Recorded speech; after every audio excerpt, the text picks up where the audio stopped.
Welcome back my YouTube channel Sagar education classes.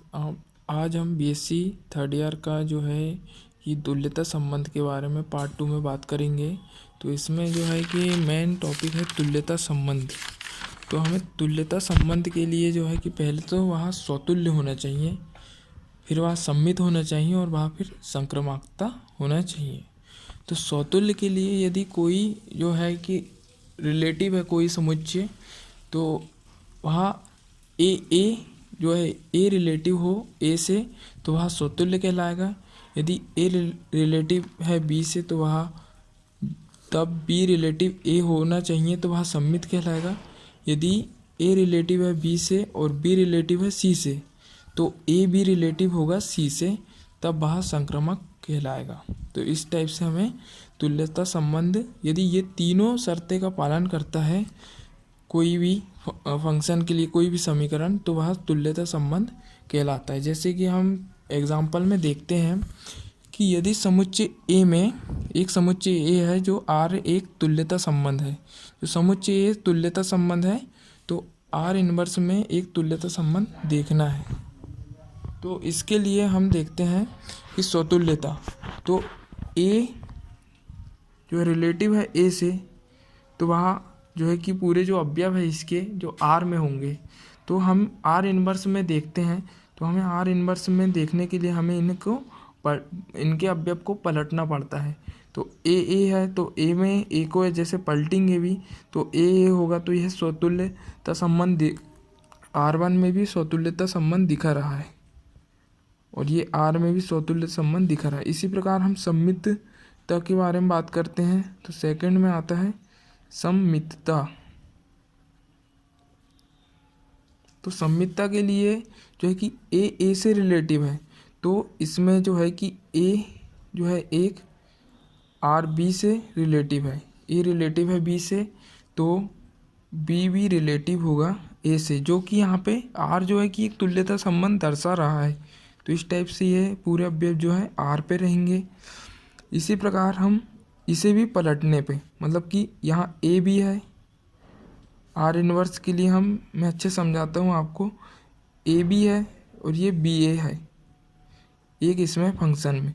तो यदि हम आर इनवर्स के लिए पलटते हैं, यदि हमें ये मानो ये आर दिया गया है आर बराबर, तो आर इनवर्स ऐसा निकालते हैं कि जो ए है तो यहाँ पे बी आ जाएगा और बी की जगह में ए आ जाएगा, बी की जगह में फिर ए आ जाएगा और ए की जगह में बी आ जाएगा। तो इस टाइप से हमें इस टाइप में पलटने में भी तो क्रम ही वही रह रहा है समझो। तो यहाँ पे ए रिलेटिव है बी से और बी रिलेटिव है ए से, जो कि अवयव जो है पूरे आर पे है। तो इस टाइप से यह आर इनवर्स के लिए भी जो है कि सम्मितता है, सम्मितता है। तो फिर हम तीसरे थर्ड पार्ट में देखते हैं कि संक्रामकता। संक्रामकता के लिए हमें जो है कि आर तो पहले एक तुल्यता संबंध दर्शा रहा है, जो कि ए रिलेटिव है बी से, बी रिलेटिव है सी से, तो ए रिलेटिव होगा सी से, ये आर के लिए है। इसी प्रकार आर इनवर्स के लिए हम देखें तो ए बी है तो यहाँ पे बी ए हो जाएगा, यहाँ सी बी हो जाएगा और यहाँ ए सी की जगह सी ए हो जाएगा। तो हमें देखने को मिलता है कि बी रिलेटिव है ए से तो जो है कि सी रिलेटिव है बी से, यहाँ बी ए सी बी और सी ए आ रहा है।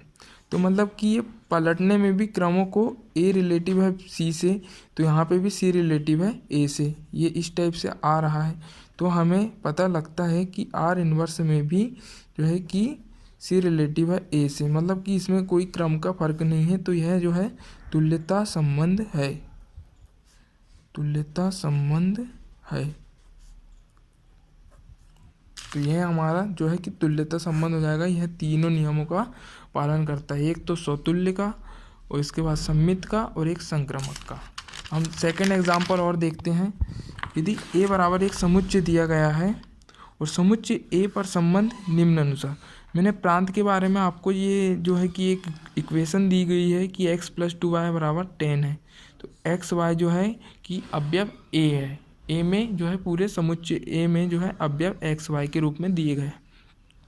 तो प्रांत ये होता है कि किसी भी समीकरण या समीकरण ही मानते, किसी भी समीकरण का जो शुरुआत जहाँ से होती है तो वह उसका प्रांत कहलाता है। जैसे कि हम एक्स वाई के रूप में दिया गया है तो हम यहाँ एक्स और वाई के रूप में पहले जो है फंक्शन बनाते हैं।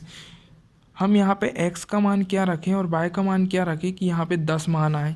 तो हम पहले देखते हैं कि यदि हम एक मान रखते हैं यहाँ पे x के स्थान में 1 रखते हैं तो 2 गुणा कितना रखें 8 4 रखेंगे तो टोटल 9 होगा। तो हम यहाँ पे 2 रखते हैं पहले, x का मान 2 रखने पे जो है y का मान यदि हम 4 रखें तो 4 दूनी 8 + 2 तो 4 आ रहा है, 2 4 मतलब ये पूरा टोटल 10 हो रहा है। इसके बाद मैं यदि यहाँ पे 3 रखूँ तो भी नहीं